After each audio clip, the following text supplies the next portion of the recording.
ఇటు 3 ½ ఇటు 3 ½ ఉండేలాగా స్క్వేర్ పీసులు తీసుకున్నాను కదా. ఇప్పుడు లోపల సైడ్కి ఇలాగ 1/2 ఇంచ్ ఉండేలాగా 2 మూలలు అనేది ఇలా ఫోల్డ్ చేసుకొని 2 వైపులు కూడా 1/2 ఇంచ్ ఉండేలాగా స్టిచ్ వేసుకోండి. అన్నీ కూడా ఇలా రెడీ చేసుకోవాలి.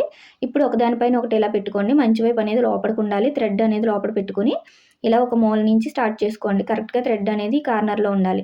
ఇలా ఉండేలా చూసుకొని ఇలా స్టిచ్ వేసుకొని ఇలా ఓపెన్ చేసామంటే ఇలా వస్తుంది. ఇప్పుడు ఒకదానికి సమోసా లేస్ అనేది ఇలా పెట్టుకొని 2 మూలలు ఇలా స్టిచ్ వేసుకోండి. ఇలా వేసుకున్న తర్వాత లోపల వేస్ట్ పీసులు అనేది పెట్టేసుకొని దీన్ని క్లోజ్ చేస్తూ మిడిల్లోకి డోరీ వచ్చేలా కరెక్ట్గా చూసుకొని ఇలా స్టిచ్ వేసేసుకోండి. చూసారు కదా ఇలా వస్తుంది. ఇప్పుడు కిందన కూడా ఇదే విధంగా చివరి సైడ్ కూడా ఇలా కుట్టుకోండి. ఇంకొక దాన్ని కూడా ఇలా కుట్టుకొని లోపలంతా కూడా వేస్ట్ పీసులు పెట్టుకొని బీడ్స్ లేస్ అనేది కూడా సేమ్ సమోసా లేస్ ఎలా వేసారో అలానే వేసుకొని స్టిచ్ వేసేసుకోండి. ఇప్పుడు 3 ½ ఉండేలాగా వేరే కలర్ తీసుకొని సమోసాలా ఫోల్డ్ చేసుకొని ఇలాగా రఫ్ ఇచ్చేసుకోండి. నార్మల్ హ్యాంగింగ్స్ లాగా చాలా ఈజీగా మనము ఇంత అందమైన హ్యాంగింగ్స్ అనేది రెడీ చేసుకోవచ్చు. వీడియో నచ్చితే లైక్ చేయండి. క్లియర్గా కావాలి అంటే కింద లింక్ ఉంటుంది, చెక్ చేయండి.